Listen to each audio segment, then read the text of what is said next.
Massive thank you as always to patrons Sarah Turner, Rebecca Johns and Justin Harper. And this week's random call out goes to patron Alexander Lashley. You can support us too at patreon.com/it's not just in your head, or follow us on social media and help spread the word. In the mental health field, too often, we've made it seem as if it's just in your head. Just in your head. The landlord can hijack the rent by 20%. That impacts people's mental health. Can't have a profit-driven mental health care system if we want our people to be connected and healthy. Let's start at the beginning, which is, we're all born into a world that is what it is, and we don't know what it is. We're born into families of some sort, into interpersonal relationships. And our entire understanding of the world is mediated through those relationships. We have no idea that those relationships are mediated through a larger society. We can't have that concept because mentally, psychologically, cognitively, we can't see much beyond our own self and our immediate relationship. So if mom's mad, it must be because I did something wrong. If dad is critical, it must be because I'm not measuring up. So we assume that what is happening around us is because of us. And this is well known psychologically in terms of developmental terms, that children aren't incapable of actually thinking about the context. And that comes later in life. But by that time, we've already established core ideas that I am this way, I am not good enough, I make people angry, or I'm entertaining. And so we then start, as we get older, and this was certainly my experience, you start to see around you things that are puzzling, things that don't make sense to what you thought. And the whole purpose of life is, the whole purpose of our trying to figure out, we try to figure out, what does it mean that this is happening? What does it mean that mom is angry or dad is critical? How do I understand that? And this becomes more of a question as you move into adolescence. And so for me, I was born into a working class family, immigrant, industrial area of Toronto. And it was the world that I knew until I was 11 years old. And we had a lot of families on the street. The houses were close together. People sat on the verandas, and the kids played in the street, and everybody kept an eye on them. So when I was 11, I moved into a middle-class suburb, which was very, very different. There were no front porches. People were in the backyards. Nobody played in the streets. Kids were ferried off to various activities. There were sort of no groups of kids hanging out together that I was aware of, certainly not on the street. And there was much more emphasis on proper female behavior, on appearance, on what you had, and on how you behaved, which was not the case in my other neighborhood. So this was very puzzling to me at 11 years old. What was going on? Why was this different? And where I fit in very much in my first neighborhood, I did not fit in at all in my second neighborhood. I was too active. I was too physical.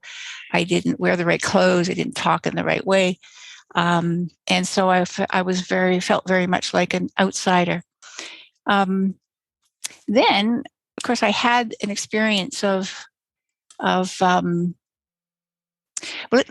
me just go back a little bit. In terms of my early family experience, I was born into a family that was in crisis because my brother had a severe disability, didn't think he was going to survive.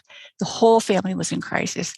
And how do you understand that as a child? You think, oh, my brother's sick. Everything has to be for my brother. And everything, or he will die. Tremendous sense of responsibility and doom if you don't do the right thing. Mm. How was I to understand that this was not a problem of my brother's hemophilia, but it was a problem of a family structure in a social structure that did not support disabled people, did not support people to take care of each other, did not bring in resources to help people cope with these kinds of problems, right? And so the repercussions were tremendous. And even though our lives start at a certain point in the family, we come into a situation that has been developing over hundreds of years, which we don't understand. So we think that it all starts with us, and it starts with what we know. So all of this questioning that young people do to try to understand the world is made extremely difficult, because what we're told is not what we experience. This is especially the case in working class people's lives, less so in middle class people's lives. But it's still, it puzzles you. So what do you do with that contradiction? You can think, oh, well, it's me. I'm crazy. I don't understand things. I don't get it. Right? It's just me. And there's a whole ideology in the system that says, you're right. It's you. You're the problem. There's nothing wrong with what's going on. You're the problem. And we certainly see this with the breakdown of society now. Young people, older people, young mothers, young parents are breaking down. And the only relief that's offered is through the doctor's office and the prescription pad. You must be not coping, not managing. You're a failure. It's individually you.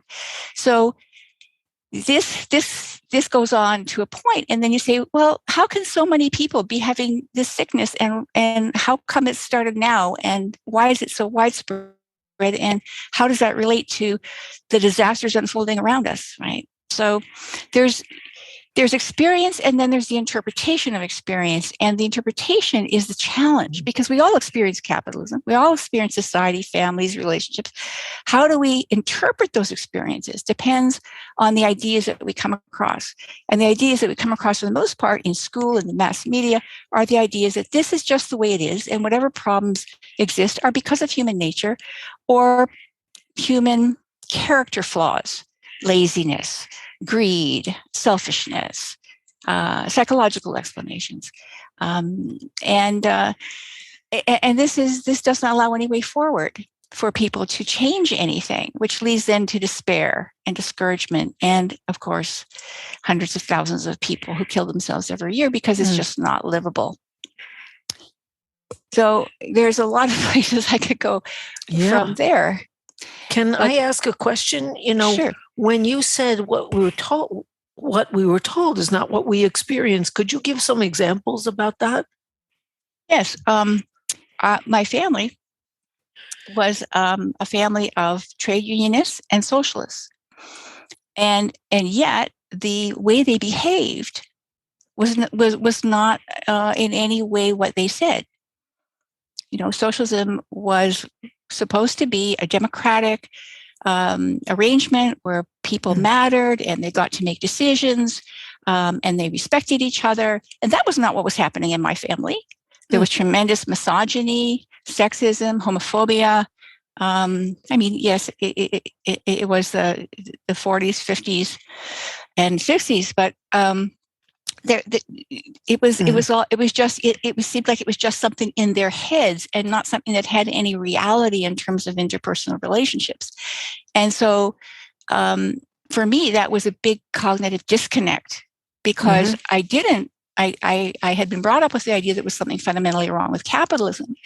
However, the socialism that was being presented by my family, in particular the men in my family, whose concept of political discussion was basically a pissing contest for who would be right, that always ended up in ruining the family get-togethers, which totally annoyed my mother and the other women who had done so much work to make these family get-togethers happen.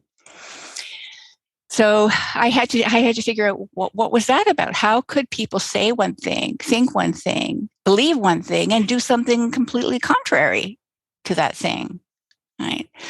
So yeah, that set me on the road to trying to figure that one out.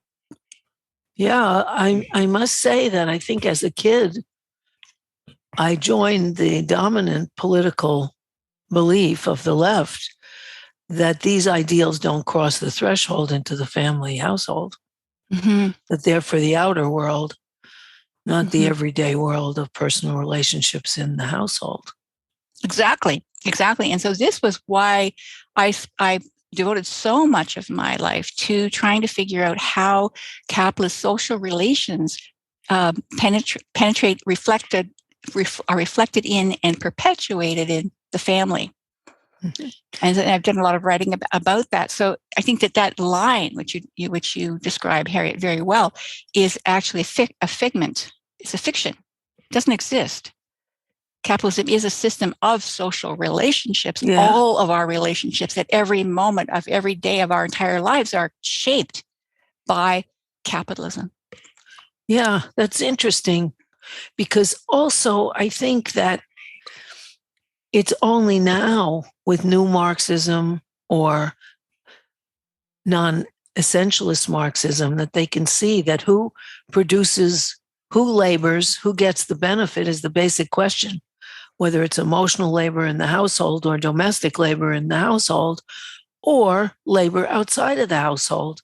And I think that the feminist movement, at least for me, showed that what was happening personally was relevant.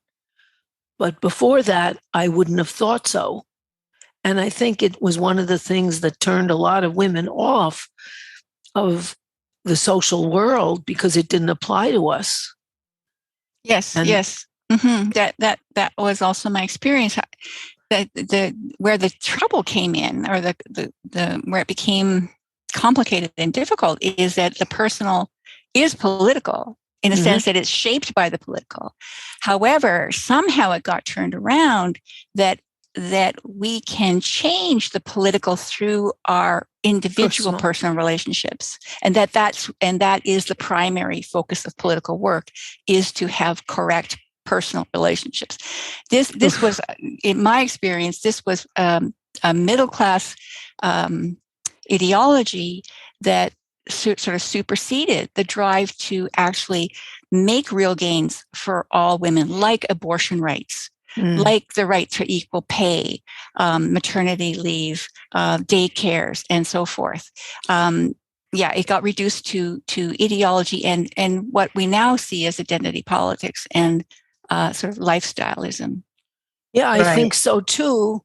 I also think that in my experience and in my research, it boiled down to the Great Wurlitzer operation, where the CIA and FBI in the United States gave hundreds of thousands to people to come in and deliberately subvert what would have been a class inclusive movement, the women's liberation movement, into a gender-only movement within the class structure, equality within a system of ever greater equality. And that was so for Blacks changing civil rights into Black power, that it was deliberately manipulated to excise class politics out of the discourse that started as a foremother of the women's liberation movement.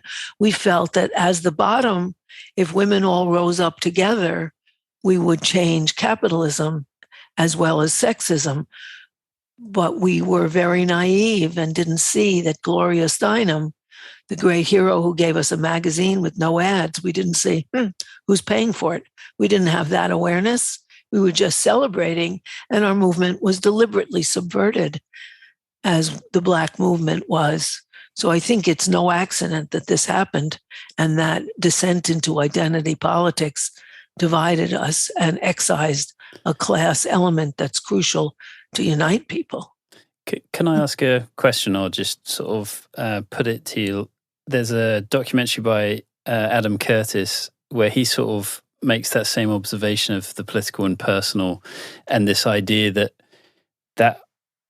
strong idea that, like, oh, if I just focus on me and have the right thoughts and I'm attuned the right way, then we can change the world that way. He was saying that was a reaction to the violence of the state, that essentially in the 60s, where you have the protests pushing back on all kinds of issues, the state then starts essentially, shooting students or shooting citizens.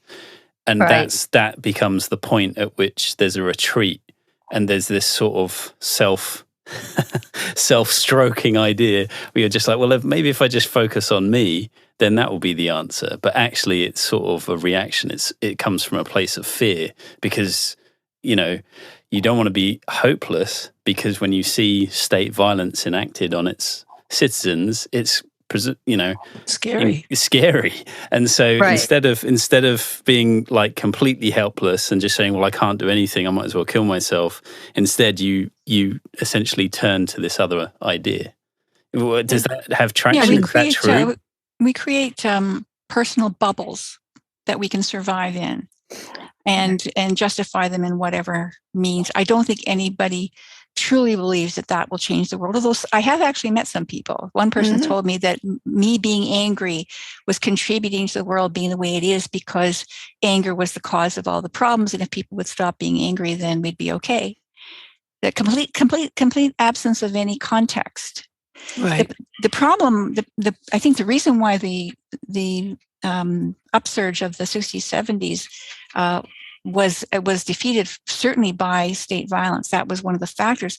The other factor was buying off activists like Gloria Steinem. The state was expanding after the war. That's how I got into medical school. Otherwise, working class kids wouldn't get into medical school. My tuition was all paid for by state grants and loans. Very few loans, actually. Graduated after 6 years with $3,600 of loan. And someone I know who got a PhD from Princeton, who was 8 years ahead of me, didn't owe a penny when she graduated. So that was an indication of the extent to which the state was willing to put money into developing a layer of professionals who would manage the system, who would churn out all the ideas that would say, it's not so bad, or if it is bad, here's what you can do, but it's not going to change the fundamentals, but it can change your group. It can benefit your group. Your group can get ahead. Your group can have equal right to exploit others, equal right to get up into the managerial ranks. And without the traditional, the revolutionary socialist tradition, which had been cut off by the Cold War and by the anti-communist purges of the unions, there was no alternative. There was no one to say, this is a trap. We need to keep building. We need to keep pushing forward. And at the time, the economy was booming. Yes. Well, it went into recession in the mid 70s, but at the time, the system could grant a number of reforms, and then, of course, started the counter-revolution to take everything back. And people didn't understand this. Society was supposed to just keep moving forward. That's right. Progressively, we just get better and better and better. I mean, what is this? Is this the 21st century? As if somehow progress, change, human betterment is a matter of time and not an outcome of class struggle. Yeah. Also, a lot of people in my generation were also benefited by the competition, by the Cold War and the competition, because Russia launched Sputnik ahead of the United States launching into space.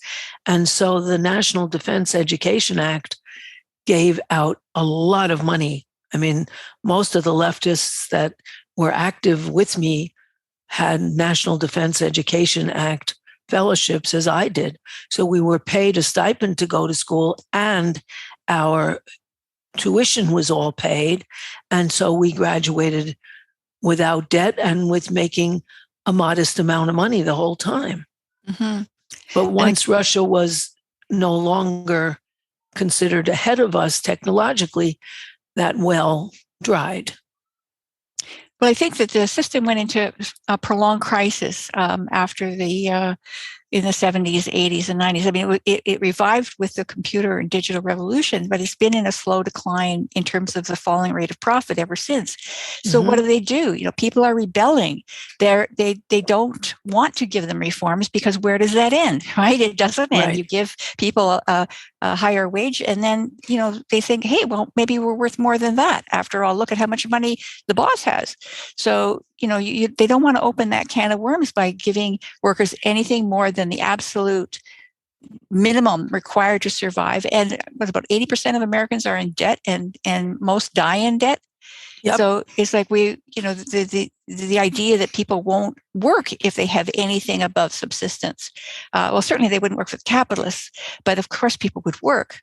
The thing is that as the system descends into crisis, it has less and less room to give concessions. And so you see an increasing shift to authoritarianism because the inequality is so extreme now, they can't fix it because it would run counter to the whole purpose of the system. And so all they can do is suppress it, but that is only sustainable for so long. Yeah. And movements, one of the sort of gut manifestations of this without its theoretical underpinning is that millions of Americans have more than 13 million dropped out of the workforce because they figured, forget it. They're not going to pay me properly. I'll manage and I'll drop out. And then another about 250,000 went on strike in the last few years, having been told that they were essential workers and then still getting crappy pay. Mm-hmm. And so there are more strikes than we have had for 50 years. And I think that's a gut level realization on the part of the people who produce the wealth that they're not getting the wealth they produce and they want it. And so it's a more hopeful time in terms of labor realizing its worth. And the failure, the utter failure of the US is not discussed, but we spent $2 trillion losing in Afghanistan. We lost Iraq. We lost Vietnam. There was a draw in Korea where we didn't win. We've lost every war since World War II while spending trillions. And Americans, our growth rate is 2 or 3% of every year, whereas China's is 6 or more, that we're falling behind. Our capitalism is failing. And I think, Susan, you and I grew up in a period following World War II when every other advanced economy was decimated. And so the United States was king of the world and could afford to give union concessions and other things, although they were fought for. There were more, and those have been withdrawn as U.S. capitalism is failing. Empires come and go. They rise and they fall, right? And it's inevitable that regardless of the way the system is organized internally, that an empire has an expiry date because other countries, other empires will be built based on the newest, latest manufacturing technology and science, will be more productive, will have higher growth rates, will outgrow an older empire. I mean, since Japan was able to surge ahead because it was prohibited from investing in its military. No, that's huge. And sorry, go ahead. Oh, no, I was just saying that's a huge thing that's often missed about Japan. Like a lot of times, when you speak, especially to Americans, people talk about, oh, it's the culture. You guys are so respectful. You value education. And it's like, well, I mean, there is a certain element of culture, but that doesn't make up for, the fact that we could invest in infrastructure and education and other things and not the military. I mean, the United States openly admit to never making the mistake that they did with Japan ever again. Right. And then because the United States cannot compete economically with China, it can only compete militarily. And that's why we're going into another war. A country that invests, and the domestic reasons that Biden is looking weak and wants to look presidential, and so is Boris Johnson. But the thing is that if a country that invests so heavily in war must have it. Right. I mean, regardless of the individual personnel managing the system, the drive is to war, to perpetual war. It is the flip side of capitalist competition. It is inevitable, and it gets more and more deadly all the time. And this is the time of wars and revolutions, and the prospects for revolution, I think, are not great because of the dominance of capitalist ideology that people can only go so far, that all they can do is to change the people managing the system. There isn't the concept, and this is something that I'm working on now, this class and consciousness. There isn't an understanding that ordinary people, working class people, are capable of running society directly themselves without a managerial class of any kind. Right.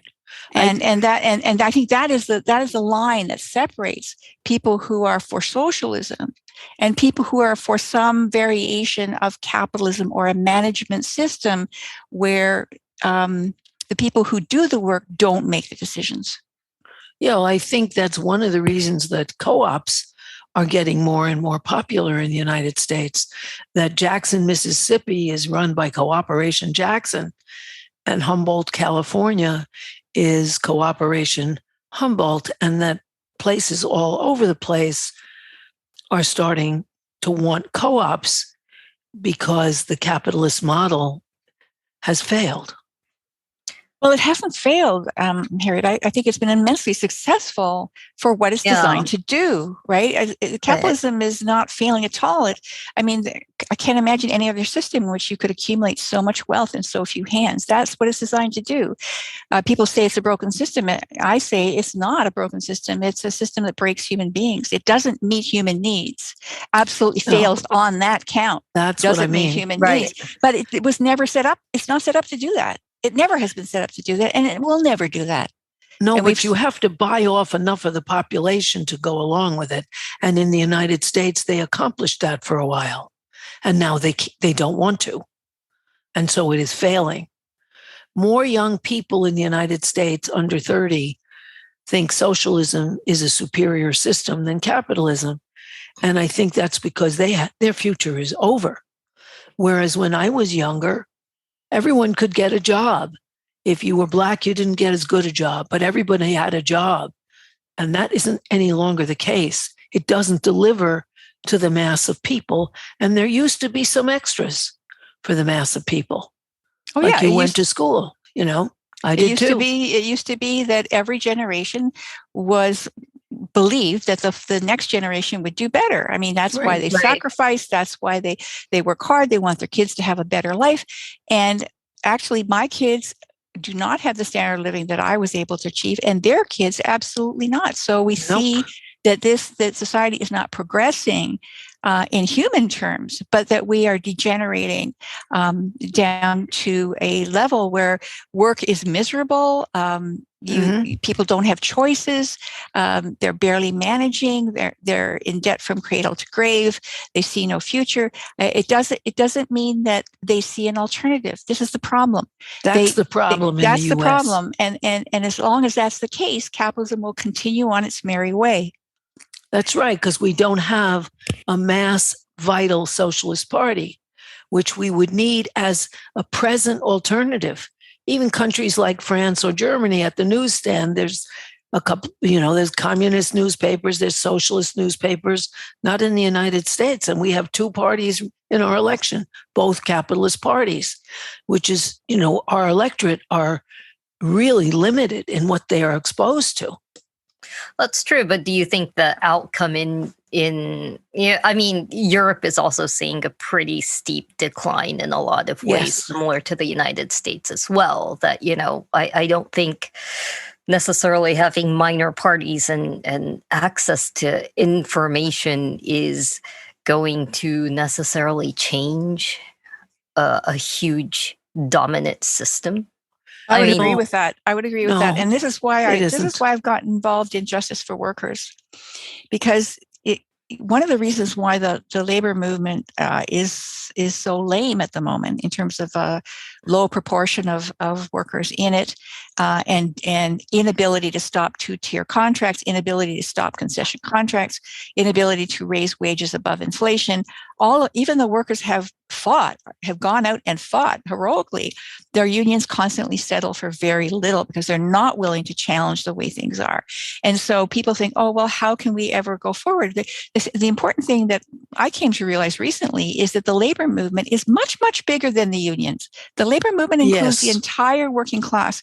And in the United States, workers' action centers have been set up to support and help self-organize workers whom the unions aren't interested in. They're the people who move in and out of the low-paid wage industries, and they're often immigrant, often young people, racialized people, and we have recently built in Canada a similar kind of structure called Justice for Workers, which is organizing workers around issues like raising the minimum wage, status for all, paid sick days, a certain number of paid sick days, and equal pay for equal work, equal conditions for temporary workers because of the move to end full-time work into contract work. So to organize around those bread and butter issues and to tie them into things like sexism, racism, immigration issues, climate change, indigenous rights, so we're starting and we're beginning to build in a number of cities, and we work in a united front capacity with the unions, with the local unions, where we build and support their events. However, we maintain separate organization and we maintain political independence, which is very important. For example, in my province, we're having a big election June 2nd. And May Day, the Ontario Federation of Labour is pushing a large May Day demonstration, which we're going to help to build as Justice for Workers. However, they want to have big, small, fewer, larger regional demonstrations rather than having them in every city. And we want to have one in our city because we want to build in our city. Yeah. So we're going to do both. We're going to do both, and there will be a little bit of conflict around that. But the thing is that the labor movement the unions in Ontario, basically, when they move into political action, it is as a lobbying effort for the NDP, the Social Democratic Party. Whereas what we're trying to build is a movement of workers that doesn't just activate around elections, but is agitating to raise the minimum wage. We actually pushed that through. We pushed paid sick days through, but they haven't been implemented. So this is the kind of thing that we need to just keep pushing on a regular basis, organizing workers around things that matter to them and trying to overcome that tremendous inertia of feeling hopeless, discouraged, that nothing you do will change anything, which we're constantly told, working class people are constantly told that they can't change anything, that they're stupid, incompetent, nobody wants to hear their opinion, and to maintain a workers' organization that isn't dominated by professionals. Because that's a real danger, Yes. Because people are not confident. So they'll say, okay, well, no, let the person who speaks well speak. But that person who speaks well because they have managerial training and they, without realizing it, start to manage people. And also because they don't have a sense of how to build a group, but rather how to express themselves. It's very different. That's a good point. That's very true.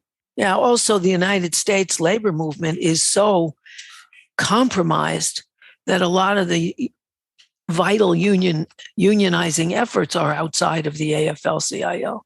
And the most vital leaders are the nurses union and Sarah Nelson with the flight attendants, who are radicals. Yes, that's true. It's at the rank and file level. However, the unions, the nurses unions, have refused to spread the strikes. They keep them localized to a particular hospital. They don't call on everybody. They don't make it a class issue. Like the teachers have done a better job of making school quality a class issue, a neighborhood issue, an issue of supporting parents and families in the community. And that's why they have been able to make some progress. And we need every issue to be made a class issue. I think so too. And Sarah Nelson of the flight attendants, she called for a general strike. She was the only one in the AFL-CIO who did it, was when they wanted people to work in the airports, the airport workers, to work for nothing under Trump. She wanted a general strike of all of the AFL-CIO, but she was a minority voice. However, her voice is getting louder because the old model is failing. Yes, it is. And it's going to be a competition for which way forward, who's going to, what ideas for going forward are going to capture the imagination and confidence of the majority of people.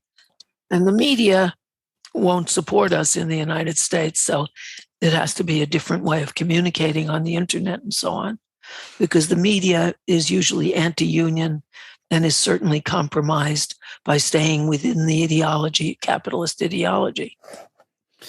It's interesting. I don't think there's any substitute. Sorry, Liam. Yeah, no, it's just a key word that you said there, like the imagination of people. Because ultimately, if you had to generalize, most people just want a good life or a better life. And that maybe is as far as anyone has to go in terms of imagination. It's just like, yeah, and whatever that looks like for a particular individual or group or a family or whatever.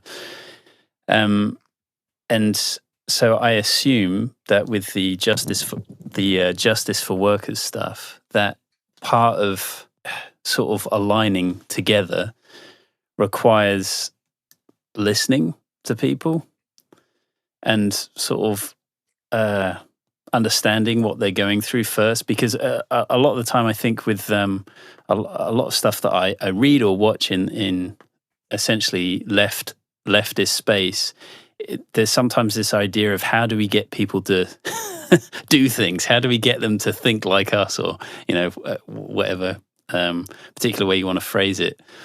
And presumably, really, it's not about trying to make people do things. It's about that people have unmet needs, right? Right. Exactly. And the only way that you are going to understand what those needs are is by listening to them, not telling them what to do. Right. And so I assume listening is, just like in the sort of therapy situation, I assume when it comes to organizing workers, it's a similar practice.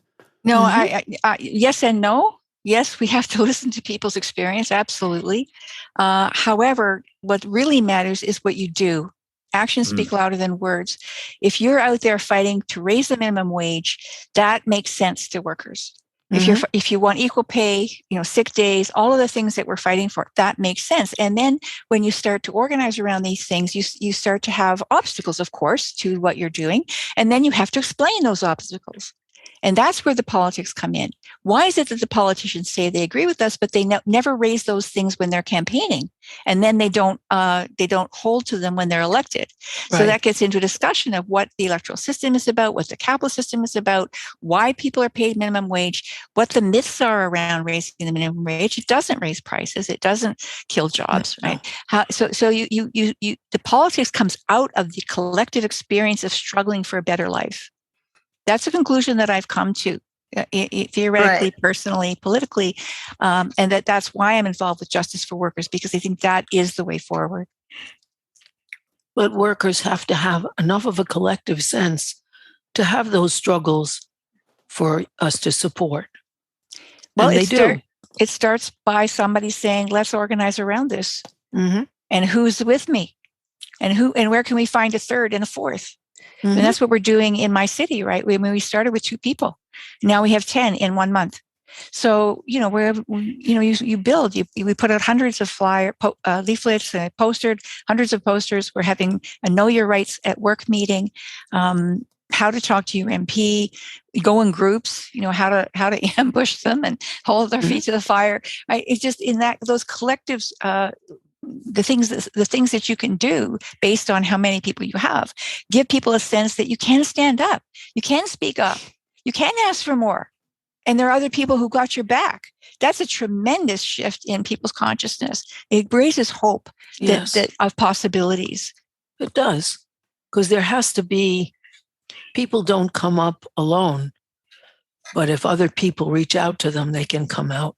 I had that experience in my early 20s when I was a school teacher in a terrible public school. And I got 5 other teachers to go around with me and talk to all the parents, even though we were all white and the parents were all black. We told them their kids weren't getting an education and it was up to them to do something about it. And we had some ideas, and they sure did. And they started the civil rights movement in that area in New Haven, Connecticut. But if we hadn't gone out and said to them, look, your kids aren't getting educated, this is really serious, we're the teachers, we know, then they wouldn't have rallied around the parents who became the leaders. Well, that's brilliant. I mean, I think that is the role of professionals. People who have been educated like us into the professional middle class have a responsibility to convey what we have learned about the inner workings of the system to the people who are its victims. And to support them to organize on their own behalf in their own ways for their own goals. These are, I think, shared goals. And that's one of the important things about unmet needs. Yes. What is an unmet need? Generally, it's not just a one-sided thing. I mean, in these cases of where you're talking about, social changes. And again, like listening to people is important, but I think, there's a lot of confusion around listening in politics because politics isn't therapy and it shouldn't be therapy. But at the same time, you also have to address unmet needs, and how you address unmet needs politically is through improving material conditions. And yes, that's absolutely true. And I think that there can be a trap there in the sense that I know quite a few political activists and organizations who think that the way to meet unmet needs is to set up alternate like soup kitchens, warming stations, clothing drive, basically political social work. Charity work. I mean, and it's not that isn't helpful. It certainly is. And just as the Black Panthers set up the breakfast programs, which eventually were taken over by the government, the school breakfast programs. But the thing is that making it possible for people to survive under capitalism is a good thing, but it doesn't change the system. So this is the challenge. When somebody has an issue, do you address it personally, as the politicians suggest that we do? Or, well, we can get you these. Or do you say, okay, let's find some other people who have the same problem and see what we can do together to make a change in the system?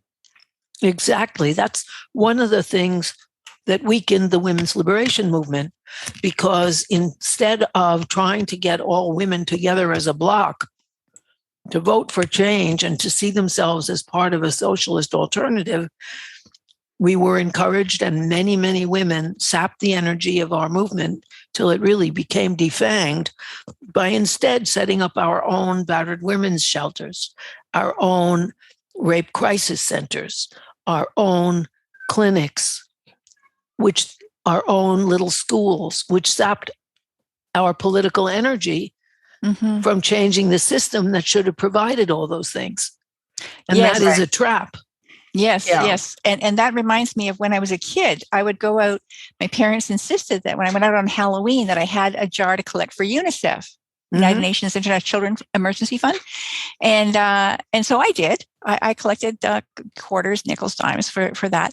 And, like 60 years later, more than 60 years later, kids are still doing it. Yep. Like if we had not done that, and if we had instead of doing that, organized to demand an end to the political policies that keep people in poverty, that keep people under colonial oppression, then we would be living under socialism today. We wouldn't need to be collecting money, charity for people to survive. Yeah, it's true. It's instead of creating alternate institutions within the system. And then, of course, as someone who is an experienced feminist from back then, of course, in order to have your battered women's shelter, you need to apply for grants. And then you have to get along with the local government, because otherwise you won't get a grant for your shelter, for your clinic, for your school. Right. And so you become woven into the system you originally wanted to change. Exactly. And that's what people don't realize, that the state is composed of all of these institutions and systems that are state funded or state approved. It's all part of the state, all the professions, all of the charities that get tax exempt status, that get grants, that have licenses. It's all part of the state apparatus that keeps us tied into the system as it is. Yeah. Right. The public-private partnerships. That's right. That sap the energy of change and the dynamic of demanding that of a government to provide for its people, which is impossible under capitalism, where you're basically providing for the CEO, not for the mass of the people doing the work. Yeah. And now we're in a situation where these stopgap measures, putting your fingers in the holes of the dike, are not enough, because the whole thing is crumbling. Right. And people see that. And so they know that there has to be fundamental change. They don't know who's going to bring it. Now, the right wing has an interpretation and a strategy for going forward. And the left wing has, and the left wing has to develop their strategy for going forward, or there won't be any going forward. Yeah. That's true, because we have the mass of people's interest, but they certainly have the money and are very influential. We have the numbers, Mm-hmm. and we have the power of being the ones who do the work. Right. So, and to be globally integrated in a chain of production that spans the world. Mm-hmm. The prospects, I think, are very good for workers to take control of society on a global scale. However, the clarity is missing as to how that should be done and who does it. Yeah. And the mass organizations that we need are just developing, whereas the right has so much financing for mass organization. The thing about the right wing, if you look at the so-called Freedom Convoy in Ottawa, because I'm in Canada here, is that it promotes itself as a movement of truckers. It certainly isn't, but it has the thing about right wing actions like that is it turns working class people off because they can't get to work. Their streets are blocked. The economy is their job. They're losing their jobs. They're being laid off. It becomes a real pain because the right wing is totally interested in the freedom of the individual, even if it takes away everybody else's freedom. Right. So it's not sustainable. But they do build in the middle class. The right wing builds in the middle class. The working class doesn't have, at this point, any visible political representation in the US or Canada. That's right. And what they do is just like, they take each issue and make it individual so that it's just like you don't go through, even though you feel like going through the red light, you don't, because you could kill people and yourself. And that's the logic of vaccines. But they are building on a certain amount of frustration that people feel powerless. And so they get some people who would join us were we there with our explanations and our offerings and our organizations. Well, they certainly are tapping into the frustration people feel that they have gone through all these restrictions. They have gone through all these sacrifices, and the pandemic hasn't gone away. So why keep doing it? There's a logic there. And the government, all the governments now are fed up with this. They want things to go forward. They're pretending the pandemic is over. And so I think they indulged this right-wing occupation far longer than, if it was an Indigenous occupation, it would have been cleared the first day. Oh, absolutely. And they'd all be in jail. Absolutely. But they've allowed it. They've catered to it, pandered to it, because it supports their own agenda, which is to lift all restrictions, let the economy rip, and the sick go to the wall. Exactly. Also, the truckers do have, if the left came in and worked with those truckers, they have lost between 20% and 50% of their earnings since 1970 in the United States.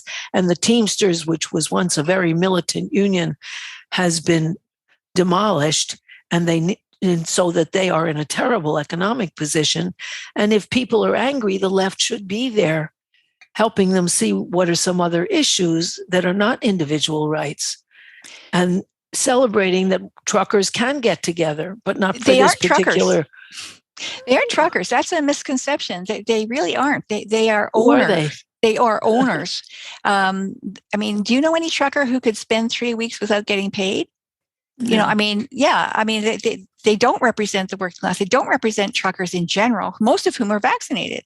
Mm-hmm. That's right. If you look at who they are and how they're funded, they're basically far right groups and organizations tied into the Christian far right networks that are mounting this occupation, not working class people. Not at all. In fact, I just read recently there was a number of residents of the area where they're occupying that got together in the thousands and pushed a bunch of them out. Good. And that's what should happen, because, as soon as the government says, oh, well, we're going to use the Emergency Measures Act, where they're going to use it against the left. Yeah, that's right. Well, I think that's what's the one thing, the one, I guess, weakness on the left is trying to grapple between the valid suspicion that people have with the state. Mm-hmm. Right. The working class often have a very contentious relationship with the state, because the state is very punitive to the working poor and the destiny. I mean, for example, the with food stamps, Medicaid, even with the pandemic payment and how poorer people were penalized through like taxation, whatnot, that shouldn't have happened. There's a lot of issues with how to deal with the state versus Right. people, and being able to address that, because when you have people that are extremely suspicious of the state, and validly so, you can't Yes. come in and say universal government run programs. They're going to tell you to bleep off. Right, exactly. And Yeah, so it's a complicated situation. So that's one of the major issues of with the trucking convoy. The money may come from absolutely unsavory sources, but they are riding on, and that's how the right wing is often successful, in that they Yes. are really able to capitalize on the suspicion of the valid suspicion that people have of the state. That's And very the left true. isn't there to work with them. Or, and this is, I think, a real problem, is that the left is taking a position of, we must have these mandates. We must have everyone vaccinated. So they're taking a managerial position, which completely Right. disrespects the valid concerns That's right. that you raised, of people being distrustful and also having difficulty accessing. And I've had people say, when I have written about the difficulty accessing vaccines, and some of my professional colleagues, they said, oh no, the problem is simply misinformation, as if it was all just in people's heads and there weren't real material reasons why people wouldn't want a vaccine or be hesitant or not be able to get there to have it happen. Right. And so we really, what I have to say is, vaccines should be available to everybody without exception. At the same time, it can't be forced, because that destroys trust. People who when you especially have a distrusted infrastructure.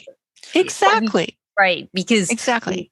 I mean, China hasn't mandated vaccines for a reason. They've been somewhat, if you look at various different non-American sources, open about their reason for it, which is about maintaining trust. Yes, of but public they also health have more faith in their government. And they do, but I mean, it's not like every a portion. I think 15. I mean, depends on the region, but 15-20%, I believe, last time I checked, were still holdouts. Mm-hmm. And you can accommodate people. If worse comes to worse, you pay them to be, to be off, or you give them jobs where they're not going to be a potential source of infection, source of spread. So you can. This is a society should be one that respects the right of people to make their own choices. Yes, absolutely. Also, what you can say is, and this is even worse in Canada. Usually Canada is better on these things, but Canada has even fewer hospital beds available. And what you can say is, if you don't want to take the vaccine, okay, but then you have to push for having public health facilities that could accommodate you on the off chance you get really sick, which in the United States, in New York City, I mean, Cuomo, who congratulated himself every 2 seconds on his great job, closed 20,000 public hospital beds. They're always saving money by closing down public hospital beds or privatizing them. If you say to those truckers, look, okay, if you don't want it, we just have to have accommodation in case you get sick. So let's expand the hospital beds and the public health facilities here, which are inadequate. And that's why they're pushing that. And that's the opposite's happening here. Our government in Ontario is planning a major privatization of all the hospitals. Right. One aspect of also public infrastructure that can be difficult to for short-term action is beds are useless without staff. Right. And medical staff require considerable training. Mm-hmm. You can't just recruit people off the street and have them function in a medical setting. Mm-hmm. And that's one of the big issues around universal healthcare in the United States is, addressing lack of providers. That's right. And the medical schools limit how many people can be doctors in order to keep the prices up. There's a deliberate program of limiting the number of educated people. It's unlike Cuba, let's say, that has 12 doctors, 12 people for every doctor in Cuba, because they have one of the best public health systems in the world, because they want to educate people in the medical professions. We'd have to open that up rather than close it to keep the prices up for doctors' salaries. Yeah. The education itself is extraordinarily huge. Expensive. The real shortage is the shortage of nurses, not doctors. Yes, there is a shortage of doctors. That's true. Absolutely. But the bigger shortage is nurses. Yeah. There's also a huge program that's very expensive for nursing school. Yeah. It's arduous, it's expensive, and it's so time consuming with the practice areas that you need that you cannot have another job while you're being trained. In Ontario, the government is going to be bringing in nurses from poor countries to work here to fill the gaps, rather than raising the pay, improving the conditions, lowering the staff to patient ratios, and hiring a whole lot more nurses. I mean, we lost hundreds of thousands of nursing jobs over the past several decades, and we were already the system was already in crisis before COVID hit, and now it is in a state of collapse. And also subsidizing nursing education so that more people can go to school. Yeah, it has to come with, addressing education and access. And there's no end of good suggestions and solutions available to every single problem that we have. And the problem is that none of them can be applied in the current system, which is why I come back to this. I'm building justice for workers, because until the system changes, none of these brilliant ideas, sensible ideas, rational ideas can be implemented. Exactly. Right. And that has to be shown on every level with a socialist presence and what that means. Mm-hmm. I sort of wanted to return to something you said previously with the justice for workers, like the measure really is in action, like not words and people doing stuff. And it's fascinating because I think I mentioned this in a reading group a couple of months ago, like somebody had told me in the marketing world, that was a key insight, was like, you don't change people's minds and then they do different things.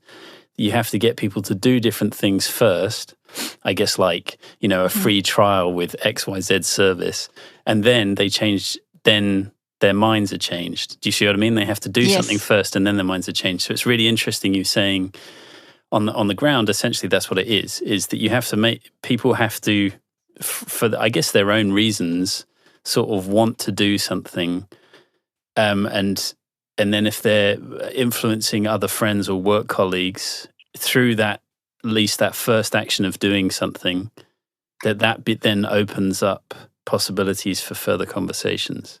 Yes, it's very well put, Liam. I think we're talking about the school of class struggle. Yeah. That it is in the experience of confronting the system and coming up against its limitations, and being able to discuss that with other people who are struggling with you, that is the best education. To be on a picket line will teach you more than you can learn in a lifetime of reading books in terms of the role of the state, the role of the police, the role of the union bureaucracy, and the power of class solidarity. Right. And then that becomes a self-reinforcing thing, right? Because part of the question you were raising earlier is, who does it? Like, who does all of this? Who resists? Who offers alternatives? And ultimately, if people feel confident enough, they would feel like, well, I can do it. I can be part of it. It doesn't It doesn't have to be like, I'm gonna be like taking over the whole state single-handedly. It's just like I'm doing something. As long as I'm doing something, that's better with others. And it's mostly socialists who are the core of these movements. If they're more than reformist, and it's basically working with people around issues that are of immediate concern to them in a political way, and patiently explaining how this has come to be, and how we can go forward, and to have that discussion with them, and to build people's confidence to step up, speak up, stand up, and fight for their rights, and not to hold back thinking someone's going to do it for them. Not that they want someone else to do it for them, but they've been told their whole lives that they're not capable of doing it themselves. Right. There's very little space to do it. And that's what I think is important about the action. Because in politics, you talk to everybody, and everybody has a very clear sense that that politics is all talk and no action. That is a very common belief across, political lines with the vast majority of people. Right? Yes. Politics is all talk, no action. And so doing more talking isn't what people are looking for in the first place, because that's what they that you're just going along with their expectation of, it's just all talk. Right. This is bullshit. And why should people listen to you if you're not in the struggle with them? Skin in the game, right? You don't have any skin in the game. Yeah. Because politicians lie to them all the time. So why aren't you lying?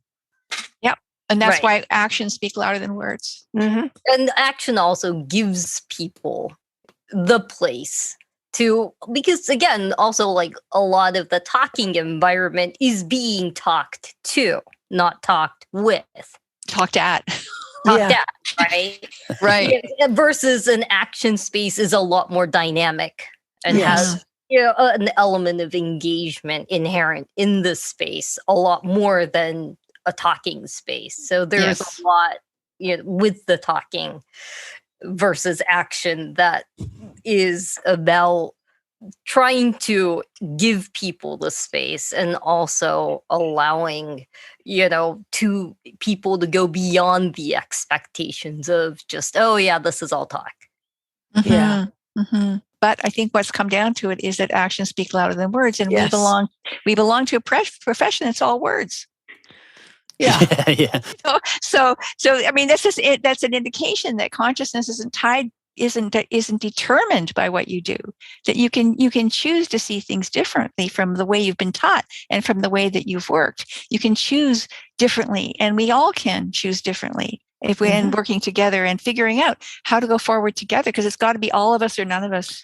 That's right. That's a wonderful message, particularly for therapists. I think part of it must be about listening as well, because, as therapists, maybe there is talking as well, and imparting some wisdom from things you've heard, reflecting stuff back. Like, I think, was it Adam Phillips has got this bit in his book where he was talking about psychoanalysis is essentially the power of redescription.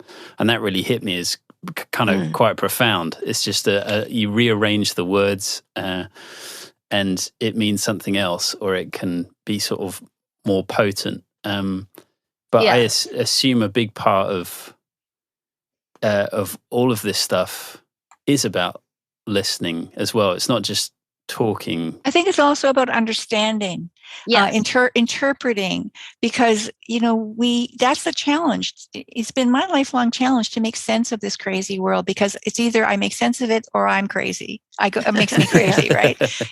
So for my sanity, I've had to make sense of it. And it's not that hard to make sense of it if you find a way to cut through the bullshit. And that's what all of my writing is about, is just trying to cut through the bullshit and say it really isn't so difficult. There are two classes, and what benefits the one hurts the other.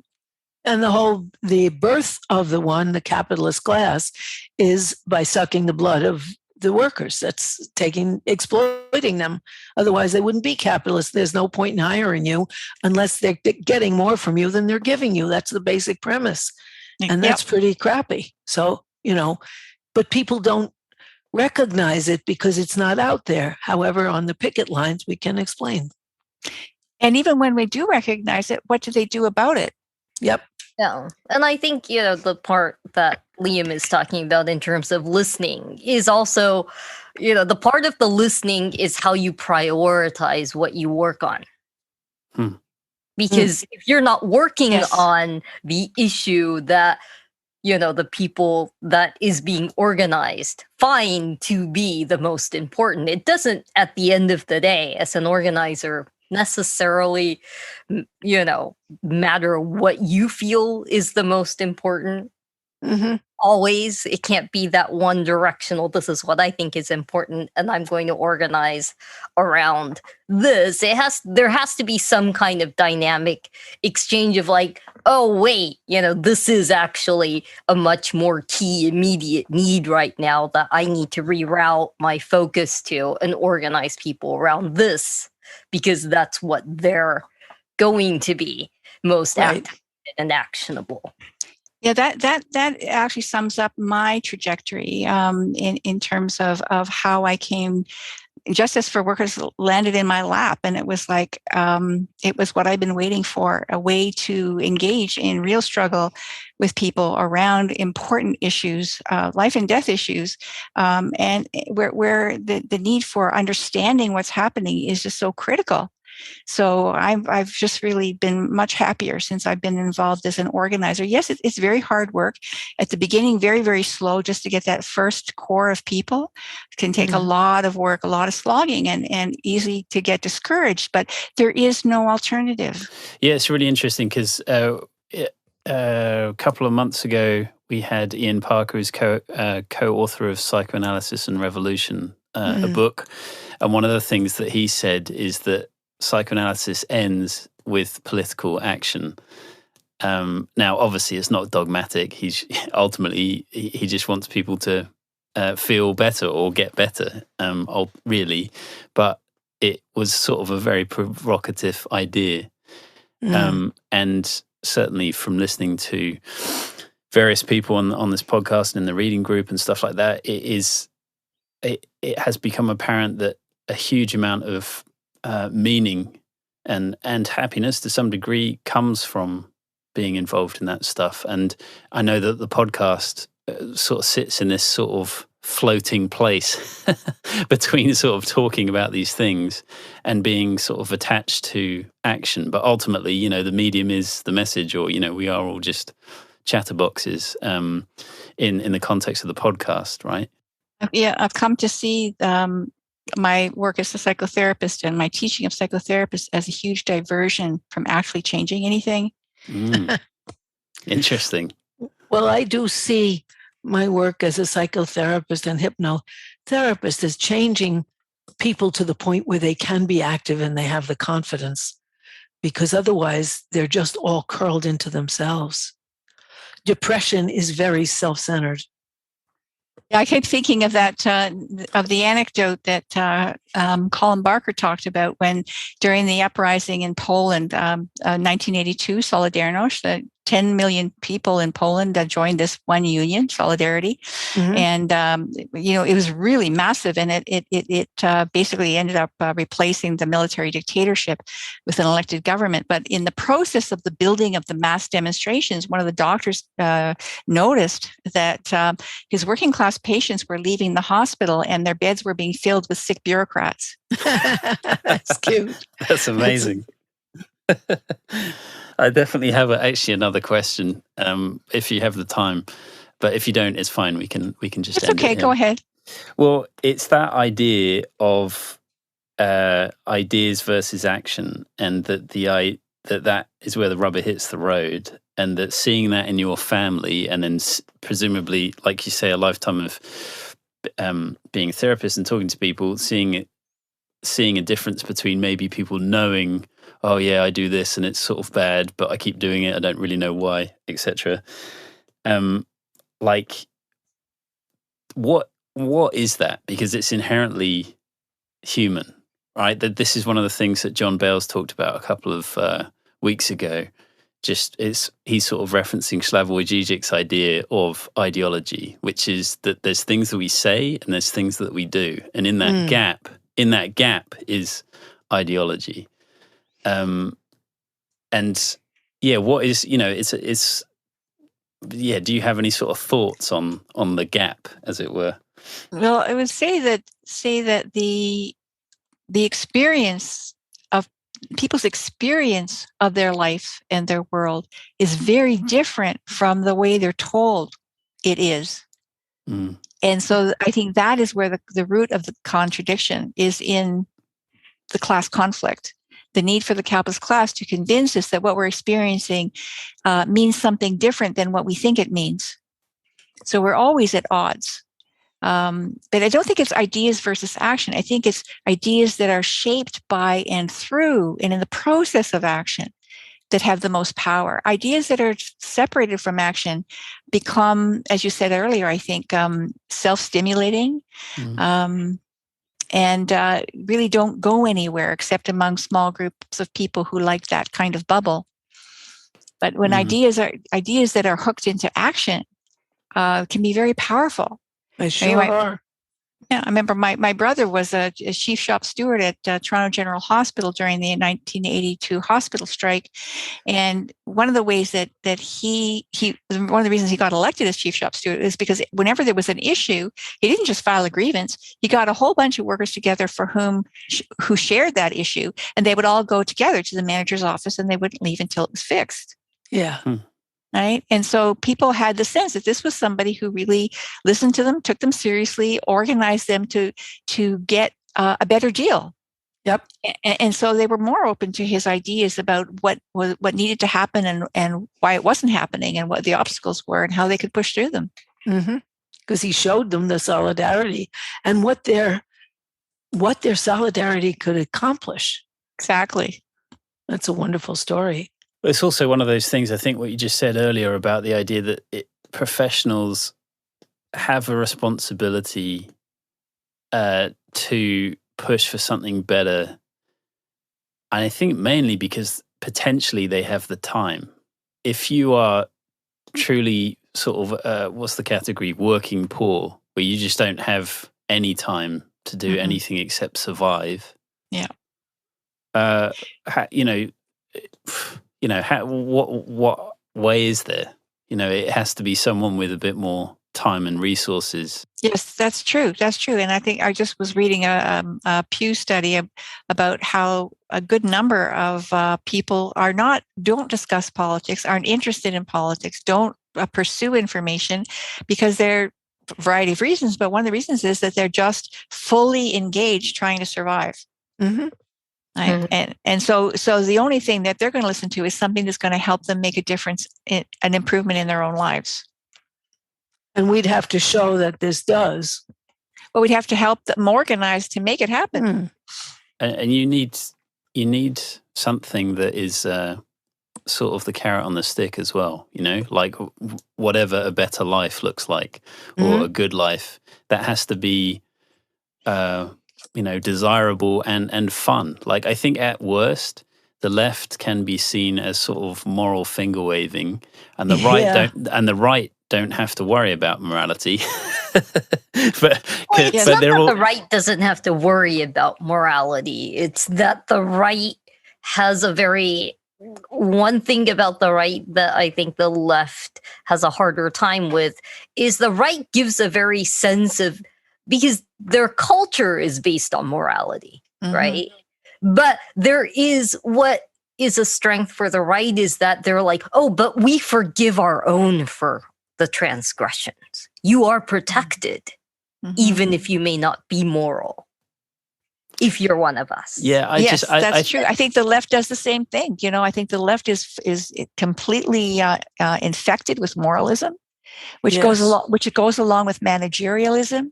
That this is how you should live, and I can do it better. I'm the one who should advise the people in power. I'm the one who should be the person in power.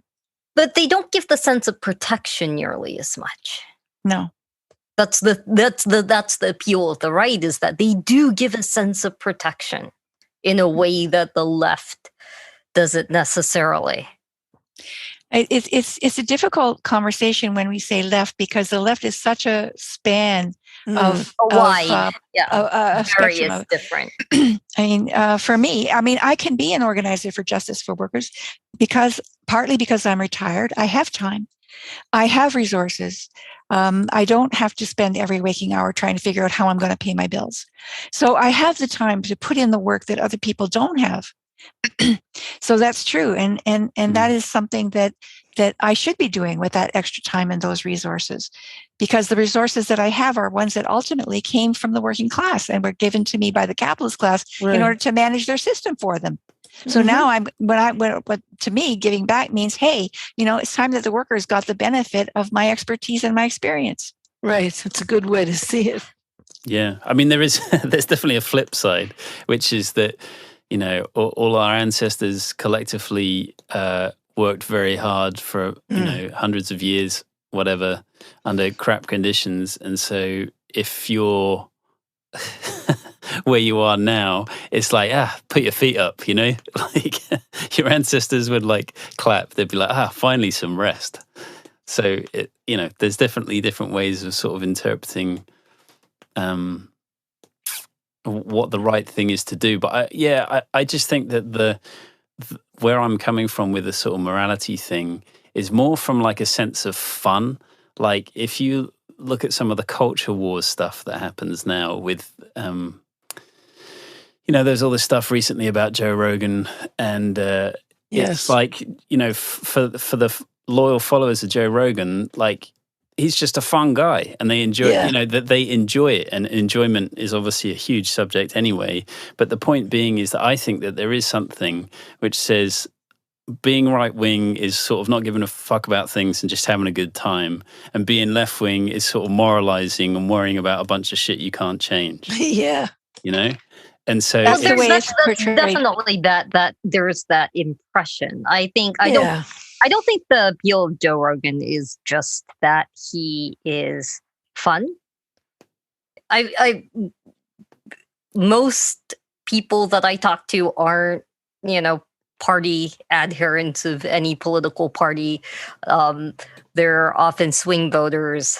They're often working class. And the one thing that Joe Rogan reflects is them, because the vast majority of, the independents, at least in the United States, aren't really one or the other ideologically. If you talk to them, they can be they can agree with socialism under some context, and then they also have some very conservative views at the same time. They're all over the map.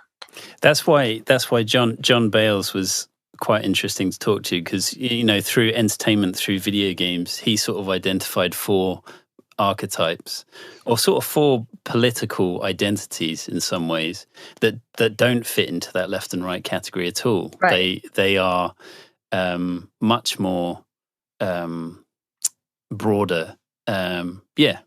It's interesting. I won't recount. Other people can sort of listen back to that, but I agree. I think the left and right thing.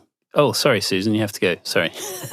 we did extend the time. So. Yes, we should go. But I just wanted to say, I just maybe say one more thing, that one of the things that I really like about Justice for Workers is that it's a multiracial, all kinds of different varieties of people, as reflects in urban center.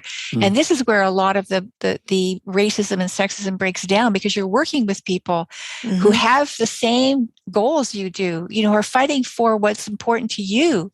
And that's what breaks down all those divisive ideologies. And I think that, again, that's why I think this is the way we have to go.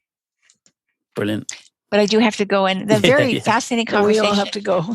Yes, thank you so much, Susan. Thank you, everyone. Yeah, thank you. Bye-bye. Bye-bye.